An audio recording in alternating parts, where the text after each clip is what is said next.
Dijanjikan ada lokak pegawai di PT dengan ngasih duit masuk di awal, M. Hakim warga Jalan Sukasari, Kecamatan Alang-Alang Lebar, Palembang, laju kena tipu oleh wong yang baru dikenalnya sampai belasan juta rupiah.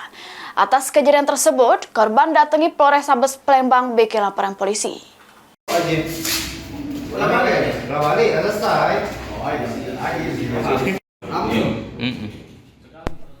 Nasib apes yang dialami oleh M. Hakim yang balik di Jalan Sukasari, Kecamatan Alang-Alang Lebar, Palembang, sudah kena tipu duit belasan juta rupiah oleh terlapor atas nama Alfiansa.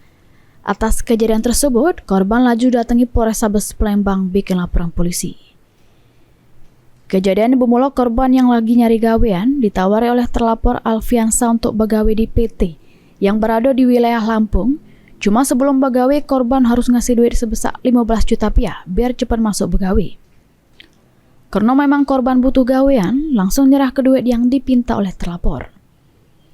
Menurut korban, tidak cuma dirinya baik, ada beberapa rewang lain yang melok nyerah ke duit ke terlapor.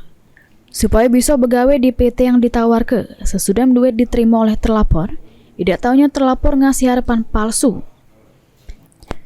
Sempat dihubungi oleh korban, cuma jawaban terlapor selalu ngelak.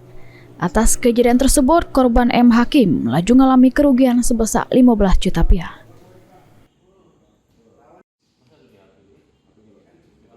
Diminta duit sebesar 15 juta untuk masuk pegawai. Pegawai di mana, Dok? Di Lampung. Tapi sampai sekarang belum ada titik terang. Kita kenal apa sama wongnya, Kak? Kalau sama wongnya kenal. Cak mana pas kita hubungi wongnya cak mana, Kak? Iya, belum ada kejelasan. Masih nunggu. Sampai sekarang ini kan sudah hampir 5 bulan. Kita sempat kita gari tak ke rumahnya, Kak? Dia bertemu sudah, telepon seringnya. Dijanji ke gawean apa juga? Sopir Supir apa? sopir mobil tangki. Tangki apa, Dok, Kak? Tangki minyak. Pabrik apa PT apa cak mana, Kak? PT apa, Kak? PT Sasul. Di daerah mana itu, Kak? Lampung. Ini laporan M. Hakim sudah diterima pihak kepolisian, terus bakal ditindaklanjuti oleh Satreskrim Polres Sabes Palembang guna pengembangan lebih lanjut. Suryadi, PAL TV.